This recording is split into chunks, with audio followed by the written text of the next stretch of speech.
Good Thursday morning. I'm Dejan Kovacevic of DK Pittsburgh Sports. This is Daily Shot of Pirates. It comes your way bright and early every weekday, no matter what happens the night before. If you happen to prefer, or just additionally enjoy, football and or hockey, I also offer daily shots of Steelers and Penguins, which are probably a lot easier on the fingernails these days. Padres 9, Pirates 8, multiple lead changes, multiple blown leads, multiple surpassed leads. And just like those games over the weekend against the Diamondbacks, the other guys came away on top. You can break down till you're blue in the face. This play, this decision, that personnel choice, but at the end of the day, the other guys got one more run, just like what happened over the weekend. And I don't mean to oversimplify this and to offer something as boring and predictable as, well, the other teams are just better, but the other teams, they probably are just better. In fact, at the moment, it's not really an opinion. I don't know if you've summoned up the guts to look at the National League wildcard standings lately, but if you haven't, you better be sitting down because you're not going to like this.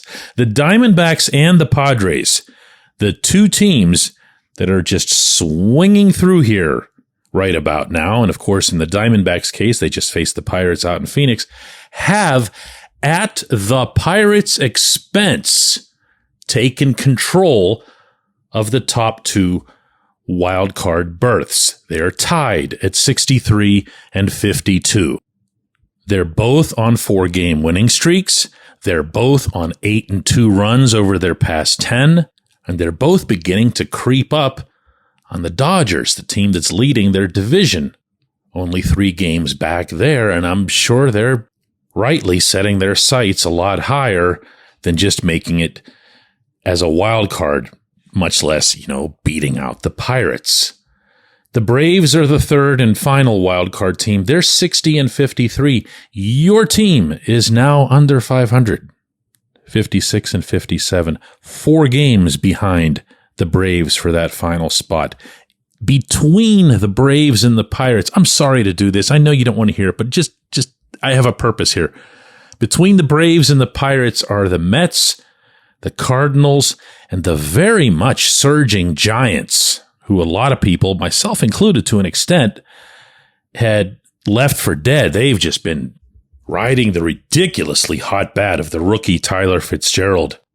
Not unlike the Padres, I should throw out there, riding the crazy hot bat of their own kid, Jackson Merrill, who's just tearing PNC Park to pieces last night, 4 for 6, 3 RBIs, 2 more home runs, one of them a bomb to center, way deep in the bushes. In parentheses here, it sure would be nice if the Pirates would ever have a kid come up who can hit, just throwing that out there, okay? Just don't mind me and parentheses. Now, all that said, after the matinee today, the Pirates' chance to avoid getting swept by the Padres and extending a losing streak to 5, all they're doing is flying out to face LA and San Diego. And those, take it from somebody who's covered a ton of series in both of those ballparks, are not friendly confines to this particular franchise. I try never to condense my analysis to, simple voodoo or whatever that sounded like, but they just get destroyed out there with very, very few exceptions. So yeah, I'm probably thinking what you're probably thinking. I'm probably seeing this as done.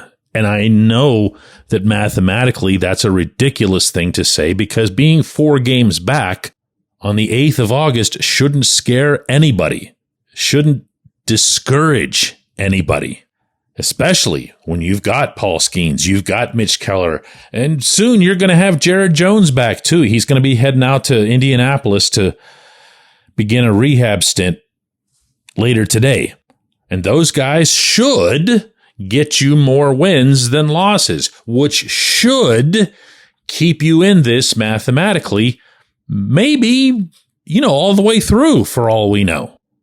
But here's how I feel about it. You can't repeatedly state, as I've done over the past 2-3 weeks, hey, this series that they're playing right now, this is really big. They need this. It's pivotal. And then when the series doesn't go well, say, whatever. You can't speak out of both sides of your mouth here. And there's a reason for that. In this 2-week span, the Pirates went head to head against the two teams they most needed to take down, the Diamondbacks and the Padres. And right before that, you could throw the Cardinals into the mix as well. They occasionally did some good things. They took a couple series. They also competed hard. I know nobody wants to hear that the morning after an outcome like last night, but they didn't stop. They just kept right on fighting. Entering the bottom of the 10th, down 9-6, scored twice, got right there, had tying runs, winning runs in scoring position, just didn't do it. The other guys did. And so, the other guys are sitting where they are. When we come back, J1Q.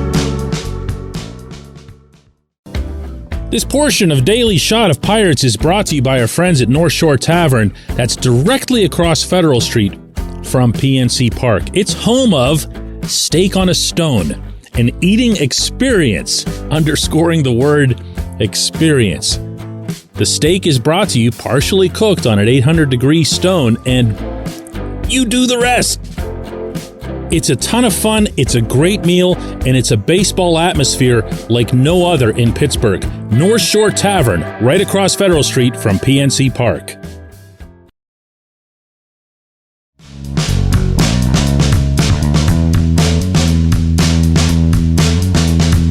Today's J1Q comes from Carmen, who says, DK, after the debacle Wednesday night, Derek Shelton refusing to pinch hit Joey Bart or Brian Dela Cruz for sub-200 hitters in the 9th and 10th innings. What's it going to take to have this manager replaced? It's clear he's not the one to lead this team into the postseason. Carmen, I thought there were a few things that Shelton did last night that were not what you'd want to see out of a manager going for a win in a really big, pivotal game that's being played right in front of him. Believe it or not, I don't think the bullpen selection was part of that. Colin Holderman was not good. Last couple times out, I thought he was the victim of some lousy luck. Not this time. But if you look at the way it was lining up, Aroldis Chapman was going to pitch the 8th. David Bednar was going to pitch the 9th, and Holderman was never supposed to see the mound. Except that Bednar blew a save for the first time after 19 straight successful save opportunities. So who do you get mad at there? Not Shelton for bringing in Chapman and Bednar, not Bednar after 19 in a row. But I'm with you in that I feel that there were times there in those last couple innings where Shelton could have gone with different hitters. I don't think you can end that game without having used the two that you cited specifically, meaning Joey Bart and Brian Dela Cruz. Dela Cruz has not gotten off to a great start as a Pirate. He's 3 for his first 22, but I don't care. You also have a bigger body of work, and, you acquired him at the deadline as your main piece for a reason. Setting aside the specific scenarios in the 9th and 10th innings, I don't think you get through 3 hours of baseball without using those two bats against this opponent at this time. That, in and of itself, is not good managing. And I'd say that goes double when you're looking at the caliber of the lineup that he's given by Ben Cherington, meaning it's not great. So the handful of guys that you have who are hitting, you'd better use them. Case in point is what actually went well. Loaded up the top 3 in the batting order. And Andrew McCutchen goes 2 for 5 with 3 RBIs, another home run. Brian Reynolds, 2 for 5, 2 RBIs. Isaiah Kiner Falefa, 2 for 6. That's good. That's good managing. But when you get to, why are we doing this? Why are we doing this? We know already all of these things. Carmen, when you sent me that question, you knew what my answer was going to be because it's the same one that you've got. It's the same one that everyone else has got.